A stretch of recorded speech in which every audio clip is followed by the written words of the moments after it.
salamat sa mapagpalang pagmamahal. Welcome to our 365 day devotion of Apostle Charles Gomez ng Batch 2. At ang topic ng talakay natin ngayon ay paano magkaroon ng kapayapaan.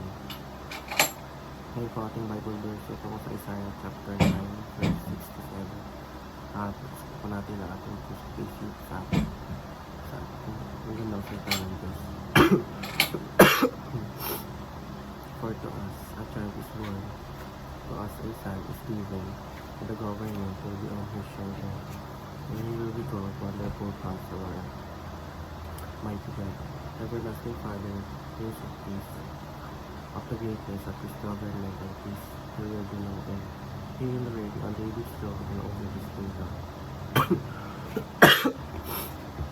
Sa Tagalog, sapagkat sa atin ay pinanganak ang isang bata, sa atin ay binigay ang isang anak na lalaki, at ang pamamahala ay maaataw sa kanyang balikat, at ang kanyang pangalan ay tatawagin kamanghamanghang tagapahayag, makapangyarihang Diyos, walang hanggang Ama, prinsipe ng kapayapaan, ang paglagyan ng kanyang pamamahala at ng kanyang kapayapaan.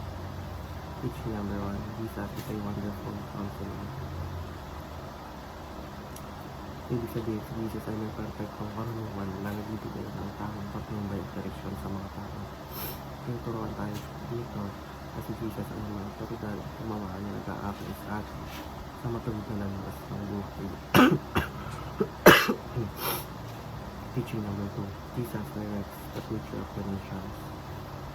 Ang aral na ito ay kasabi na si Jesus ay makapangyarihan na magtakda ng direksyon para sa kinabukasan ng mga bansa at mga tao.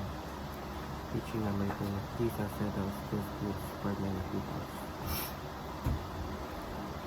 Tinuturo nito na si Jesus ay tumutulong sa paglatas ng hindi pagkakatawan at alitan, ang ditulot ng kapayapaan sa mga relasyon.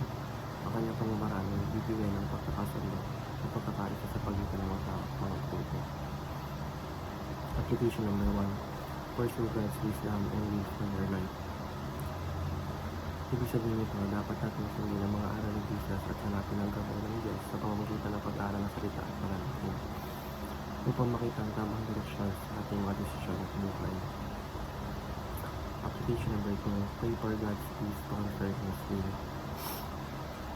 Ang application na ito ay nag-emphasize ng kahalagahan ng panalangin upang makamit ng kapayapaan at pag-unawa sa kalooban ng Diyos, lalo na sa mga panahon ng pagsubok o hindi pagkakasunduan. Application number 3, protect relationships through peacemaking.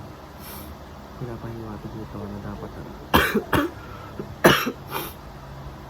natin pangalagaan ang ating mga ugnayan sa ibang tao sa pamamagitan ng pagpapakumbaba, pag-intindi, sa pag-aayos ng alitan, at sumusunod sa halimbawa ni Jesus bilang tagapamayapa. Yan lamang po ang aking devotion. Maraming salamat.